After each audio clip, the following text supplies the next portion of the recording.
हमारा आज का टॉपिक है पाई ग्राफ और सेक्टर डायग्राम। ये हम पढ़ रहे हैं graphical presentation of data in nursing research in statistics.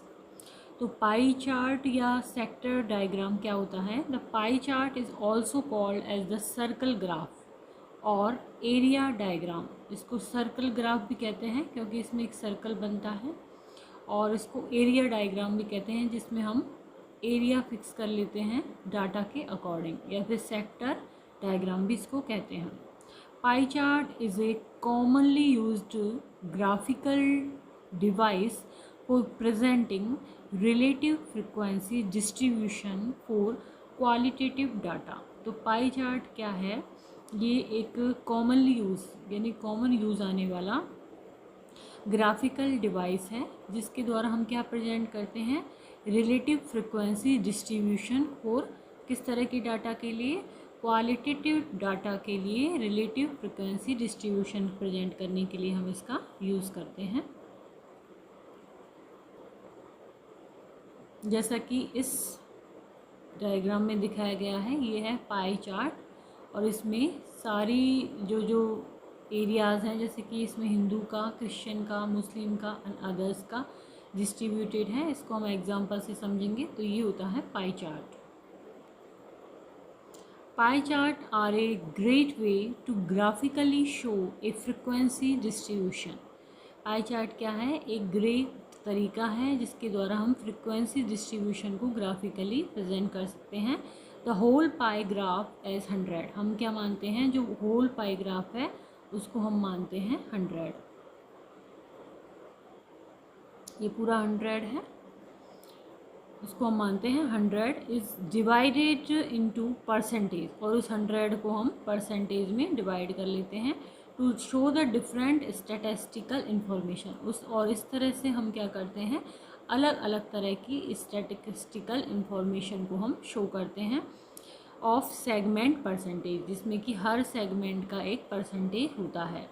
तो इस तरह से the whole pie chart as 100 को माना जाता है is divided into percentage to show the different statistical information number of segment percentage.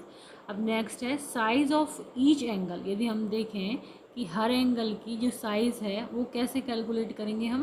Class frequency upon total observation multiply by 360 degree. ये हमारा क्या है? इसमें फॉर्मूला है कि हम ईच एंगल को कैसे कैलकुलेट करेंगे, साइज ऑफ ईच एंगल।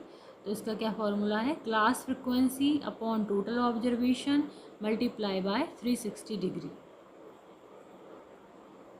अब इसको हम यहाँ पर एग्जाम्पल से समझेंगे। The distribution of study subjects on the basis of religion are given, construct a pie diagram. यहाँ पर क्या दिया हुआ है? जो हमारे स्टडी सब्जेक्ट हैं उनका डिस्ट्रीब्यूशन है यहाँ पर नीचे, और वो किस बेसिस पर किया गया है? उनके रिलीजन के ऊपर या धर्म के ऊपर। तो एक तरफ पे हमने रिलीजन लिया है और एक तरफ पे हमने फ्रिक्वेंसी ली है। जैसे कि हिंदू हैं 60, मुस्लिम है 10% देखा जाए तो, क्रिश्चियन 20% एंड अदर्स 10%। तो टोटल ऑब्जर्वेशन हमारा क्या हो गया? 100 हो गया। इन सब का जो प्लस बनता है 60, 70, 90 एंड 100 हो गया। अब हमें हिंदू का निकालना है, तो हम कैसे निकालेंगे? इसमें डायग्राम में जो हमारे सूत्र था आगे, उससे हम निकालेंगे इसको, कि उसमें हमारा क्या था? हमारा फॉर्मूला था क्लास फ्रिक्वेंसी, जिसमें कि हम पहले निकाल रहे हैं हिंदू की, then total observation. Total observation क्या है हमारा? 100, और मल्टीप्लाई कर रहे हैं हम 360 डिग्री से। तो यहाँ पर हमने ले लिया हिंदू का 60, टोटल ऑब्जर्वेशन है हमारा 100, और उसको 360 से मल्टीप्लाई किया। तो क्या आया हमारा आंसर? 216। मतलब कि जो हम सर्कल बनाएंगे उसमें 216 क्या होगा? हिंदू होगा। नेक्स्ट मुस्लिम का कितना है? 10 है, तो 10 और टोटल ऑब्जर्वेशन 100 हो गया और मल्टीप्लाई कर दिया 360 से, तो ये आया 36। देन ऐसे ही हम करते हैं क्रिश्चियन का 20 है हमारा, टोटल ऑब्जर्वेशन है 100, मल्टीप्लाई 360 से किया 72 आया। अदर में 10 है हमारे पास, 100 टोटल ऑब्जर्वेशन, तो 36 आया हमारे पास।